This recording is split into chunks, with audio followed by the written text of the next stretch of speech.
ababivuga nyine ni babandi bakunda abagabo cyangwa abakobwa cyangwa abasore bafite amafaranga. Umukobwa wese ukeneye amafaranga ntabwo yateretwa n'umuntu ukennye. Yego, ahita amubwira ati umutipe ukennye akundwa nande na nyina. Niko bimeze. Iyo wabwiye ngo uri mwiza ubyumva gute? Iyo wambwiye ngo ndi mwiza nyine mba numva binshimishije kuko nta muntu wifuza kuba mubi. Ukumva wishimye. Ese ubwirwa ni nk'inshuro zingahe ubwirwa kuri mwiza ku munsi? Sha urebye ni kenshi. Ni iki kintu wavuga kuri mwizaho cyane? Mbwira ko ndi mwiza cyane. Mfite taye nziza.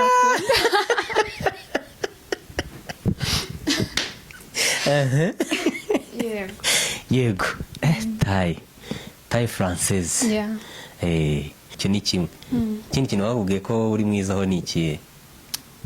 Ikindi kintu wambwiye ko ndi mwiza wenda uretse ko kitagaragara kuri kamera, mfite ibirenge byiza. Urabitwereka. Ibyo byo rwose nanjye ndabizi kuko mbwirwa kenshi.